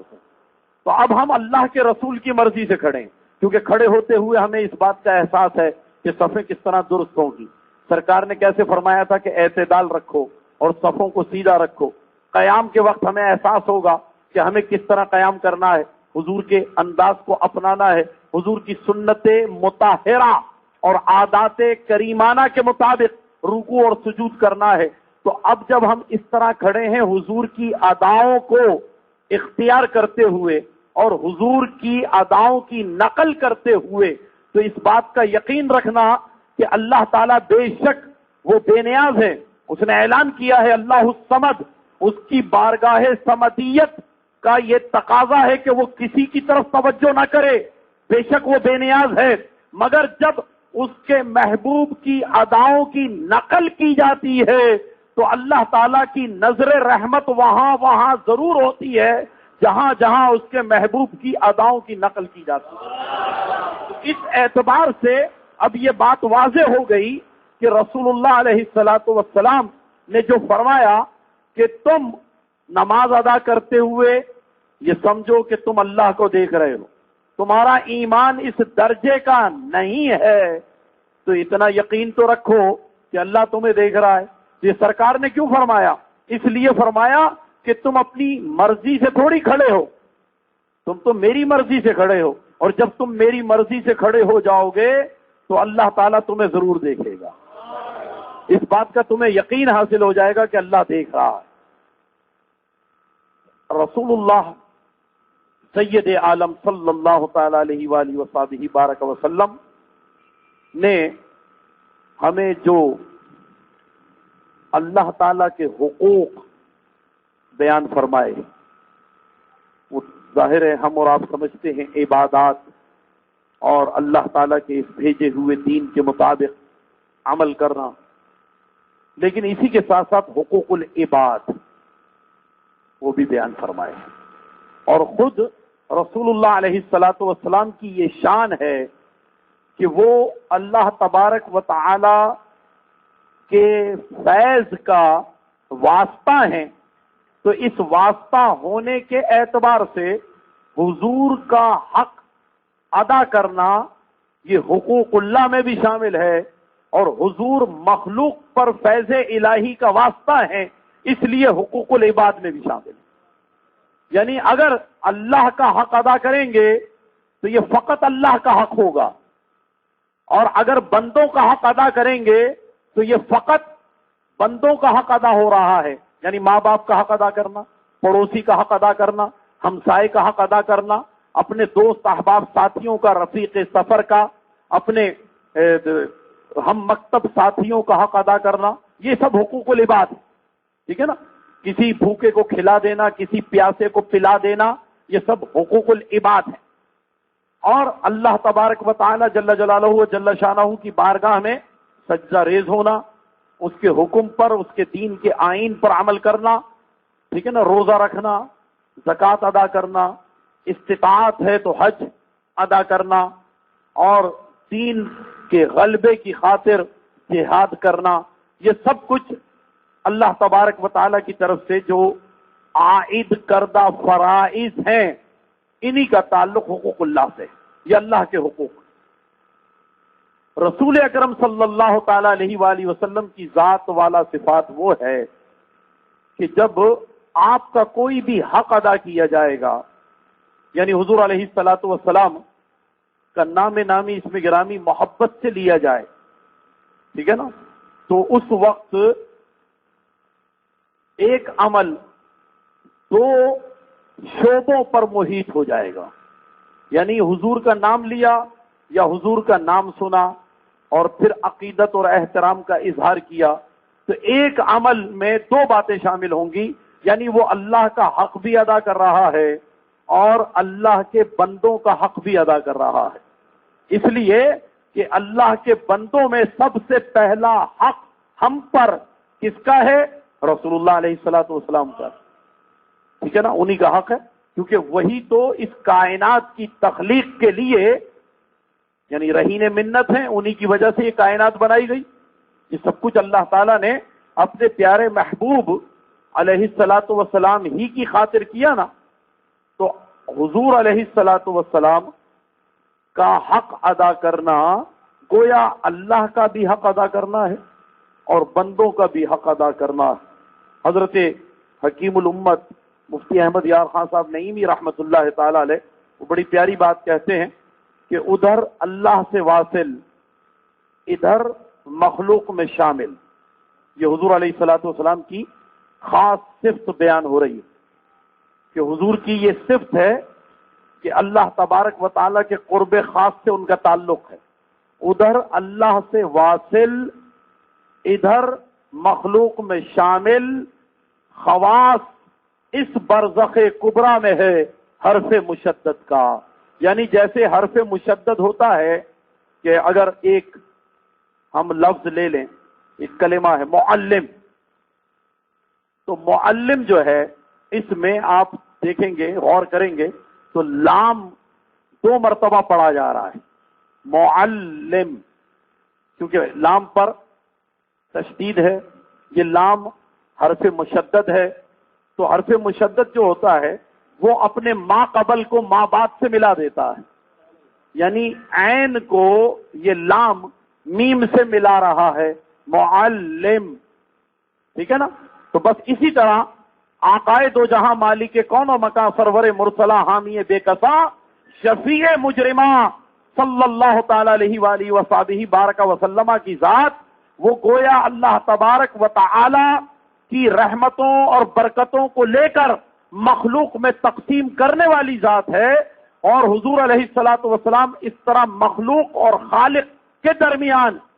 واسطہ ہیں، مخلوق اور خالق کے درمیان واسطہ ہیں، تو گویا حرف مشدد کی طرح ہیں، تو مخلوق تک اللہ کا پیغام پہنچاتے ہیں اور مخلوق کی فریادوں کو اپنے وسیلے سے اللہ کی بارگاہ سے منظور کرا لیتے ہیں۔ اللہ اکبر، یا رسول اللہ صلی اللہ علیہ وسلم، یا رسول اللہ۔ تو رسول اکرم نبی محتشم محبوب معظم صلی اللہ تعالی علیہ وآلہ وصحبہ بارک وسلم، یہ خاص طور پر کہ اللہ سبحانہ و تعالی عز و جل نے یہ ہمیں اور آپ کو نہیں، صرف اپنے محبوب کو ہی اپنی خاطر بنایا ہے نا، صرف محبوب کو ہی بنایا. کم از کم میں تو یہی کہہ سکتا ہوں اپنے لیے کہ مجھے نہیں، اپنے محبوب کو. آپ لوگ بھی اس بات کو سمجھ سکتے ہیں. تو اللہ سبحانہ و تعالی عز و جل نے جب اپنے محبوب کو تخلیق فرمایا، اور یہ عام طور پر علماء سے آپ سنتے ہیں، میں وہ حدیث قدسی یہاں عرض کرنا یعنی ضروری نہیں سمجھتا، اس کا مفہوم ہی کافی ہے، جو وہ مشہور حدیث کنت کنزا مخفیہ فاذا احببت ان اعرف فخلقت الخلق. دیکھیے اس میں بڑے کمال کی بات یہ ہے کہ اللہ تبارک و تعالی نے اپنی ذات الوہیت کے اسم جلالت کو بھی بیان نہیں کیا. اللہ تعالیٰ کا اسم جلالت اور اسم ذات ہے اللہ.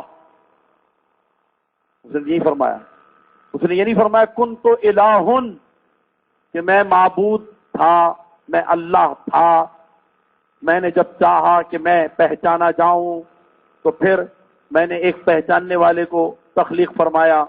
یعنی اس نے فرمایا میں ایک پوشیدہ خزانہ تھا، پوشیدہ جس کا نام نہیں، پوشیدہ خزانہ. اور خزانہ تو ہوتا بھی پوشیدہ ہے نا، خزانہ جو ہے وہ روڈ پہ پڑا ہوا نہیں ملتا، خزانہ پوشیدہ ہی ہوتا ہے. اسی لیے اللہ تبارک و تعالیٰ نے یہ چاہا کہ اس خزانے کو کوئی جاننے والا ہو، اور جو جاننے والا ہو بس وہی اس خزانے کو جانے اور کوئی نہ جانے. تو اللہ تبارک و تعالیٰ نے اپنے نور ذات کی تجلی سے اپنے پیارے محبوب علیہ الصلوۃ والسلام کو تخلیق فرمایا، اور حضور علیہ الصلوۃ والسلام نے اللہ تبارک و تعالیٰ کو پہچانا، کیونکہ عمل تخلیق میں مقصد یہی تھا کہ کوئی پہچاننے والا ہو. تو جب حضور علیہ الصلوۃ والسلام نے پہچان لیا تو سرکار کی زبان حق ترجمہ سے جو کلمات سب سے پہلے ادا ہوئے، ہم یوں کہہ سکتے ہیں کہ ما سوا اللہ جب کائنات بننے کا عمل شروع ہوا تو حضور علیہ الصلوۃ والسلام سب سے پہلے، ابھی عرش کرسی زمین آسمان کچھ بھی نہیں، تو حضور علیہ الصلوۃ والسلام نے یعنی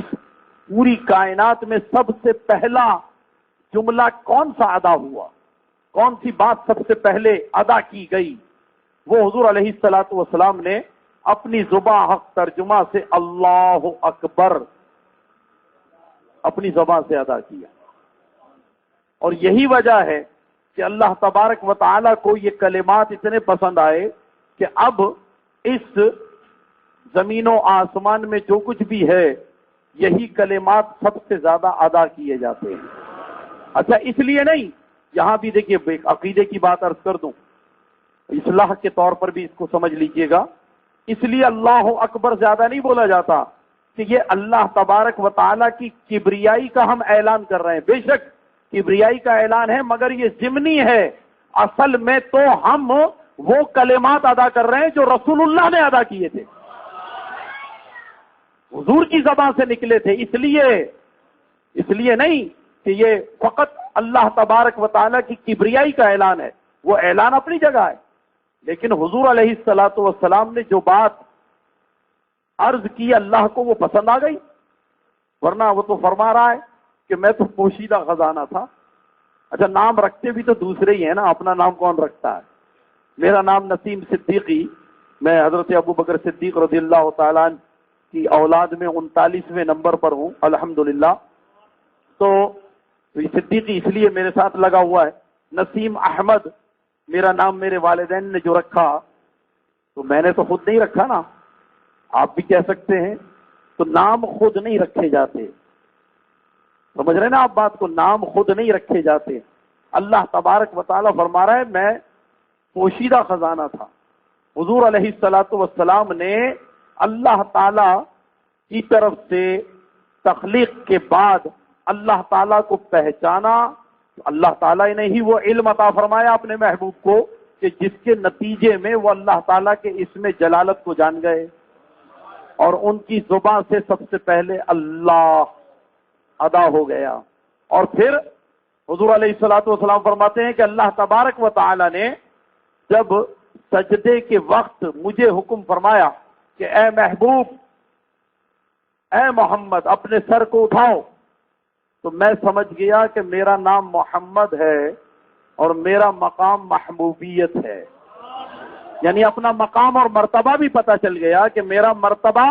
محبوبیت ہے اور میرا نام محمد ہے. اب دونوں نے ایک دوسرے کو نام سے مخاطب کیا، ایک خالق ہے دوسرا اس کی مخلوق اور شاہکار مخلوق. تو اللہ سبحانہ و تعالی عز و جل نے جب اپنے محبوب پر گویا ایک نظر محبت فرمائی، حضور علیہ الصلوۃ والسلام فرماتے ہیں کہ میں اللہ تعالی کی محبت کی نظروں کی تاب نہ لا سکا اور شرما گیا، اور حیا کی وجہ سے، شرم و حیا کی وجہ سے میرے انوار کو پسینے آ گئے. تو اللہ تعالیٰ نے میرے انوار کے پسینے جمع کیے. میں نے عرض کیا کہ اللہ یہ کیا عمل ہے، ایسا کیوں کیا؟ تو اللہ تبارک و تعالیٰ نے فرمایا کہ محبوب اس سے کچھ بناؤں گا. تو میں نے عرض کیا کہ اللہ کیا اپنی پہچان کے لیے میرے علاوہ کسی اور کو بنائے گا؟ تو اللہ تبارک و تعالیٰ نے فرمایا نہیں محبوب، میری پہچان کے لیے تم کافی ہو اور میں تمہارا رب تمہارے لیے کافی ہوں. سمجھ رہے نا آپ بات؟ دیکھیے یہ بھی عقیدے کی بات ہے. یہ تو اللہ تعالیٰ نے اپنے محبوب کو فرمایا کہ میں تمہارے لیے کافی ہوں. ہم سے تھوڑی فرمایا ہے. ہم سے فرمایا جب نہیں ہے تو ہم کیوں جگہ جگہ لکھتے پھر رہے ہیں اسٹیکروں کے ذریعے اور گاڑیوں پر لگاتے پھر رہے ہیں، کیلنڈر چھاپتے پھر رہے ہیں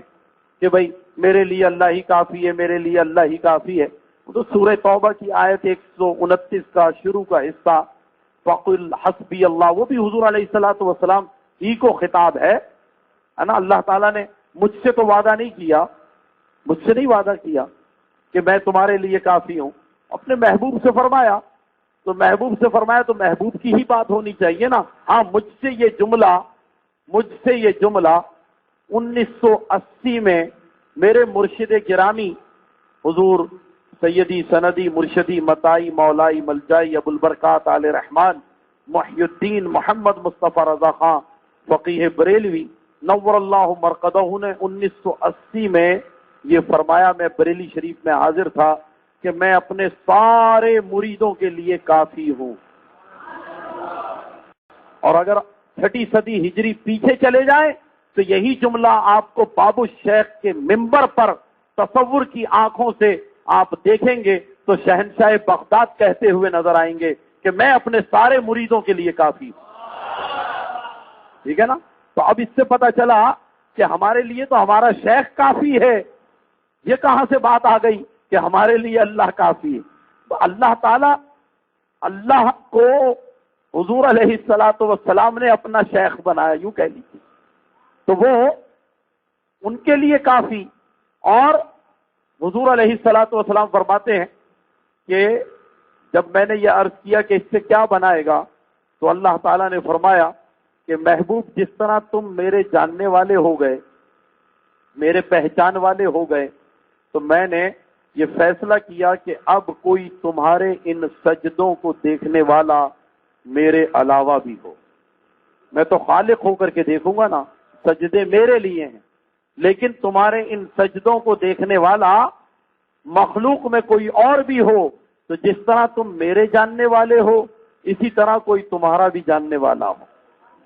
تم میرے جاننے والے ہو اس لیے میں نے تمہیں اپنے نور ذات کی تجلی سے بنایا. باقی جن کو بناؤں گا وہ تمہارے جاننے والے ہوں گے، اسی لیے میں نے ان کو تمہارے انوار کے صدقے سے بنایا.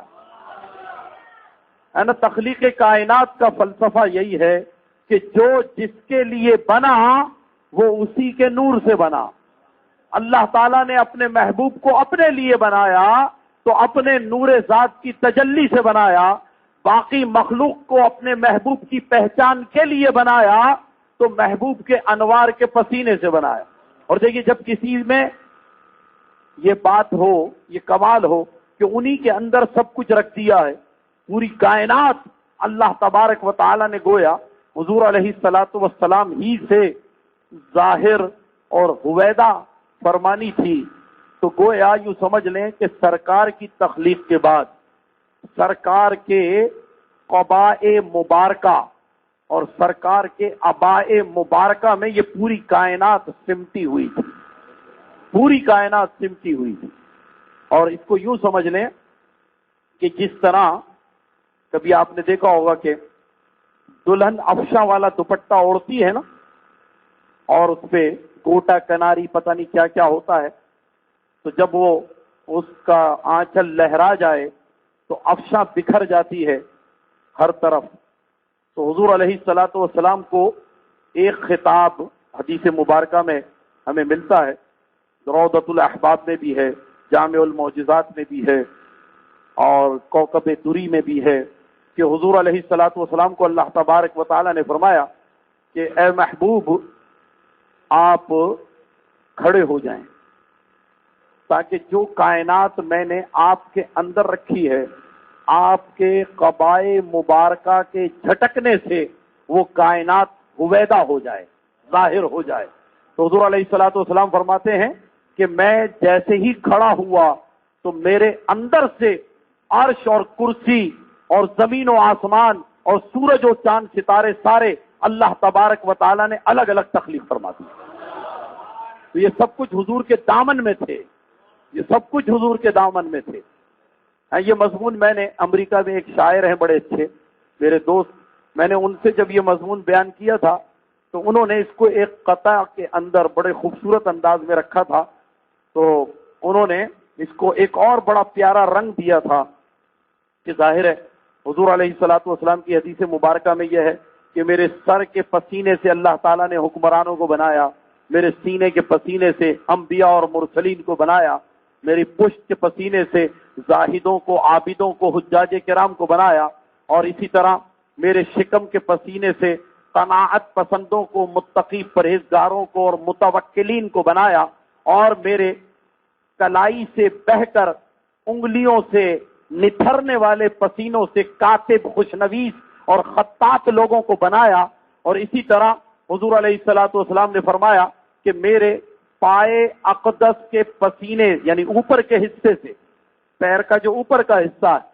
اس کے پسینے سے اللہ تبارک و تعالی نے مجاہد فی سبیل اللہ اور مہاجر فی سبیل اللہ کو بنایا، اور میرے تلوے کے پسینے سے سورج اور چاند اور ستاروں کو بنایا۔ وہ اسی لیے خالد عرفان نے کہا کہ ہیں شاہ دو جہاں کے خیالوں سے متفق، سائنس کے علوم میں جتنے اصول ہیں، مریخ، زہرہ، عطارد، خلا، دھنک، یہ سب میرے حضور کے قدموں کی دھول ہیں۔ تو حضور علیہ الصلوۃ والسلام سے اللہ تبارک و تعالی نے اس طرح جب کائنات کو آپ ہی کے تصدق، آپ ہی کے توسل سے تخلیق فرمایا، تو اب آپ سمجھ سکتے ہیں کہ یہ پوری کائنات حضور علیہ الصلوۃ والسلام ہی کی محتاج ہے۔ حضور کے بغیر اگر کوئی سمجھتا ہے کہ اس پوشیدہ خزانے کا نقشہ مل جائے گا، اس پوشیدہ خزانے تک جانے کا راستہ مل جائے گا، مل ہی نہیں سکتا۔ اس پوشیدہ خزانے کے دروازے پر ایک ہی ذات بیٹھی ہے، اللہ کے محبوب تشریف فرمائے ہیں، ان کو بائی پاس کر کے کوئی پوشیدہ خزانے تک پہنچ جائے یہ ممکن ہی نہیں ہے، ٹھیک ہے نا۔ خزانے تک جانے کے لیے نقشے کی ضرورت ہے، خزانے تک جانے کے لیے سرکار سے رابطے کی ضرورت ہے، خزانے تک پہنچنے کے لیے سرکار ہی راستے بتائیں گے تو پتہ چلے گا کہ کس راستے پر چلو گے تو وہاں تک جا سکو گے۔ اسی لیے آپ نے فرمایا تھا مسلم شریف میں 6 طرق کے ساتھ یہ مفہوم متعدد الفاظ میں ملتا ہے کہ حضور علیہ الصلوۃ والسلام نے فرمایا انما انا خازن وانا اقسم بینکم، انما جعلت قاسم وانا اقسم بینکم، انما بعثت قاسم وانا اقسم بینکم، انما انا قاسم واللہ یعطی۔ تو حضور علیہ الصلوۃ والسلام فرماتے ہیں کہ میں اللہ تعالیٰ کے خزانوں کا نگراں ہوں، میں تمہارے درمیان تقسیم کرتا ہوں، مجھے اللہ تعالیٰ نے تقسیم کرنے والا ہی بنایا ہے اور میں تمہارے درمیان تقسیم کرتا ہوں، مجھے اللہ تبارک و تعالیٰ نے تقسیم کرنے والا ہی بنا کر کے بھیجا ہے اور میں تمہارے درمیان تقسیم کرتا ہوں، بے شک میں ہی تقسیم کرنے والا ہوں اور اللہ تعالیٰ مجھ کو عطا فرماتا ہے۔ والا حضرت نے اسی مضمون کو بیان کیا تھا کہ رب ہے موتی، یہ ہے قاسم، رزق اس کا ہے، کھلاتے یہ ہیں۔ تو حضور علیہ الصلوۃ والسلام جب رزق کی بات آئے تو یہ بھی یاد رکھیے گا کہ رزق کا معنی اور مفہوم جو ہے اس کو اپنے دانست میں چھوٹا نہیں کیجئے گا۔ صرف یہ نہیں سمجھیے گا کہ جو روٹی کھاتے ہیں تو یہ رزق ہے، غذائی اجناس رزق ہے، چاول کا دانہ رزق ہے، یہ رزق نہیں، صرف یہی رزق نہیں ہے، علم یہ بھی رزق ہے، طاقت یہ بھی رزق ہے، قبیلہ یہ بھی رزق ہے، توانائی یہ بھی رزق ہے، ٹھیک ہے، نور معرفت حاصل ہے یہ بھی رزق ہے۔ تو رزق بہت وسیع معنوں میں استعمال ہوا ہے، اور بالکل شروع میں ہی دیکھ لیجئے نا، سورہ بقرہ میں ہی جو اللہ تبارک و تعالی نے فرمایا کہ اور جو متقی لوگوں کی نشانیاں بیان کی گئی ہیں کہ متقی کون ہیں؟ متقی وہ ہیں جو کہ ایمان بالغیب رکھتے ہیں، ٹھیک ہے نا، الذین یؤمنون بالغیب ویقیمون الصلاۃ، نماز کو بھی قائم کرتے ہیں، اور پھر یہ فرمایا ومما رزقناہم ینفقون، کہ اللہ نے جو کچھ بھی دیا ہے، جو کچھ بھی دیا ہے، صرف روٹی کی بات نہیں ہے، جو کچھ بھی دیا ہے وہ پھر اللہ کی راہ میں خرچ کرتے ہیں۔ اگر طاقت و قوت دی ہے تو مظلوم کی مدد کرتے ہیں، علم دیا ہے تو پیاسوں کو، علم کے پیاسوں کو سیراب کرتے ہیں، یہ سب کچھ ہے۔ تو حضور علیہ الصلوۃ والسلام جو تقسیم فرما رہے ہیں تو یہاں رزق سے مراد غذائی اجناس نہیں ہے، بلکہ سب کچھ دنیا میں جو کچھ بھی ہم تمنا رکھتے ہیں، طلب رکھتے ہیں یا ہم رکھتے ہیں آسائش کی صورت میں، یہ سب کچھ حضور علیہ الصلوۃ والسلام ہی کا عطا کردہ ہے، حتیٰ کہ یہ وقت کہ جس میں ہم بیٹھ کر کے کوئی بات کر رہے ہیں، یہ جو وقت گزر رہا ہے لمحہ لمحہ، یہ وقت بھی رزق ہے، اور اس وقت میں جو برکت ہے وہ برکت بھی رزق ہے، وہ برکت بھی رزق ہے۔ حضرت سیدنا ابو بکر صدیق رضی اللہ تعالیٰ عنہ سے کسی نے پوچھا تھا کہ آپ حضور علیہ الصلوۃ والسلام کی طرف سے ملنے والی ذمہ داریوں کو پورا کرنے کے لیے آپ دور دور جاتے ہیں، کہ سرکار نے فرمایا یہ کام کرو، آپ پر سرکار کا اعتماد ہے، آپ میثاق مدینہ طے کرنے کے لیے یہودیوں کے سرداروں کے پاس چلے گئے، تینوں قبیلوں سے بات چیت کی، آپ شہداء کی بیواؤں کا خیال رکھتے ہیں، ان کے یتیم بچوں کی دیکھ بھال کرتے ہیں، آپ کو یہ شعبہ وہ شعبہ ہے نا، 8 وزارتوں کے قلم دان حضور علیہ الصلوۃ والسلام نے آپ کو عطا کر دیے ہیں۔ اور اس کے باوجود ہم یہ دیکھتے ہیں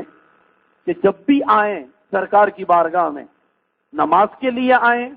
یا ویسے ہی آ جائیں، تو آپ کو سرکار کی بارگاہ میں ہمیشہ دیکھتے ہیں۔ یہ کیا معاملہ ہے؟ تو حضرت ابو بکر صدیق رضی اللہ تعالیٰ عنہ نے ان سے کہا کہ اس میں تعجب کی بات کیا ہے؟ وہ کہنے لگے وقت جو ہے، اس وقت پر آپ کیسے غالب آ جاتے ہیں؟ تو حضرت ابو بکر صدیق رضی اللہ تعالیٰ عنہ نے عرض کیا، حضور علیہ الصلوۃ والسلام کے حوالے سے یہ بات عرض کر رہے ہیں کہ دیکھو بات یہ ہے کہ میں وقت کا دامن نہیں تھامتا، وقت جس کے صدقے میں بنا ہے اس کے دامن کو تھاما ہے بس، اور جب اس کے دامن کو تھام لیا ہے تو وقت تو اپنا غلام ہو گیا ہے، وقت کو جیسے چاہے استعمال کرو، وقت میں برکت ہو رہی ہے، ہم سے وقت رکتا نہیں ہے، وقت کی متاع روز گزر رہی ہے، زندگی روز بروز اپنے اختتام کی طرف بڑھتی چلی جا رہی ہے،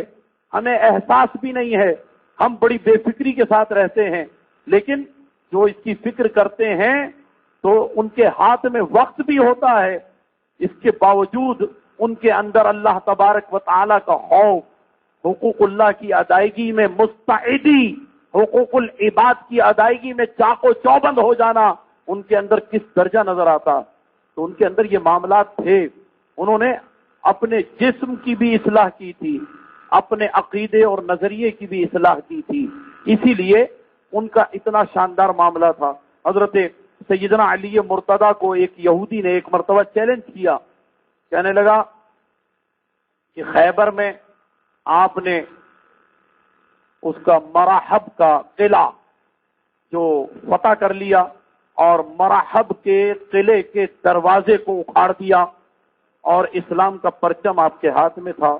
اور وہاں چٹان جو رکھی ہوئی تھی، اس دروازے کی چوکھٹیں اسی چٹان میں تھی، تو اس چٹان میں آپ نے اسلام کا پرچم جو ہے وہ گاڑ دیا۔ تو یہ آپ کا کمال تھوڑی ہے۔ وہ یہودی نے کہا یہ آپ کا کوئی کمال نہیں ہے، میں نے حساب لگایا تھا، میں آسٹرولوجسٹ ہوں، علم فلکیات کا ماہر ہوں، تو میں نے حساب لگایا، تو جب میں نے حساب لگایا تو یہ پتا چلا کہ اس وقت سخت چیزیں نرم ہو گئی تھیں، تو آپ نے اس وقت سے فائدہ اٹھایا اور اس چٹان میں جھنڈے کو گاڑ دیا۔ جھنڈا تو لکڑی کے ساتھ ہوتا ہے نا، تو لکڑی کسی پتھر میں گڑ جائے، یہ ٹائلیں لگی ہوئی ہیں، اس میں لکڑی گاڑ دی جائے، یہ تو ممکن ہی نہیں ہے نا۔ تو اس یہودی نے یہ بات کی۔ حضرت علی سے جب یہ بات کی، حضرت علی وضو فرما رہے تھے اور ایک پتھر پہ بیٹھے ہوئے تھے، مسواک ہاتھ میں تھی، تو اس کی بات سن کر آپ کو تھوڑا سا غصہ آیا، آپ نے وہ مسواک مٹھی میں لی، اسی پتھر میں گاڑ دی۔ اب اس یہودی نے جب یہ دیکھا تو بجائے اس کے کہ آپ کی کرامت کا قائل ہوتا، وہ پھر حساب کتاب لگانے لگا، اور حساب کتاب لگاتے لگاتے اس نے کہا، ارے علی اب بھی تمہارا کمال نہیں ہے، اب بھی وہی وقت آ گیا اور یہ چٹان نرم پڑ گئی، دیکھو تمہارے پیر کا بھی نشان اس پہ پڑ گیا، اور تم نے اس کو مسواک کو اس کے اندر گاڑ دیا۔ حضرت عمر سن رہے تھے، قریب کھڑے تھے، نزدیک آئے اور یہودی کے سینے پر ہاتھ رکھ کر پش کیا، اس کو دھکا دیا اور فرمایا دور ہو جا، تجھے پتہ ہی نہیں ہے اللہ تعالیٰ نے وقت علی کے ہاتھ میں دے دیا۔ علی جب بھی چاہیں گے تیرے علم کے مطابق سخت چیز نرم ہو جائے گی اور علی اپنا کام کر جائیں گے۔ تو اصل میں یہ ہوتی ہے بات۔ تو جب کوئی اللہ تبارک و تعالی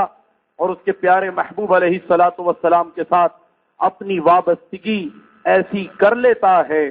تو اس کے لیے اللہ تعالی ہر شے کو، مخلوق کو، چرند پرند ہوں، درند ہوں، جو کچھ بھی ہوں، یہ ہوا، یہ سمندر، یہ دریا، یہ آبشار اور جھرنے، یہ سب کچھ حتیٰ کہ وقت بھی ان کے غلام ہو جاتے ہیں، سب ان کے ہاتھ میں دے دیے جاتے ہیں۔ اللہ تبارک و تعالی ہمیں اس موقع پر یہ دیکھنا اور سمجھنا ہے کہ یہ بڑا فتنوں کا زمانہ ہے، بہت پرآشوب دور ہے، اور اس دور میں کوئی عیب نہیں سمجھا جاتا، کوئی گناہ نہیں سمجھا جاتا۔ اب ضرورت ہے اس بات کی کہ ہم اپنے بچوں کی اصلاح کے لیے، اپنے احباب کی اصلاح کے لیے، اپنے ساتھیوں کی اصلاح کے لیے، جہاں ان کے اعمال کو عیوب اور نقائص سے بچائیں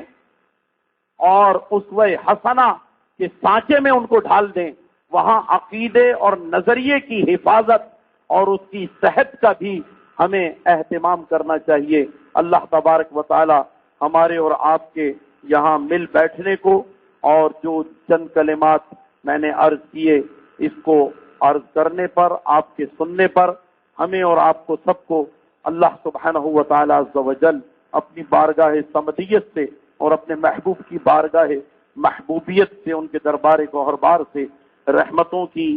اور انوار و تجلیات کی ایسی بارش فرما دے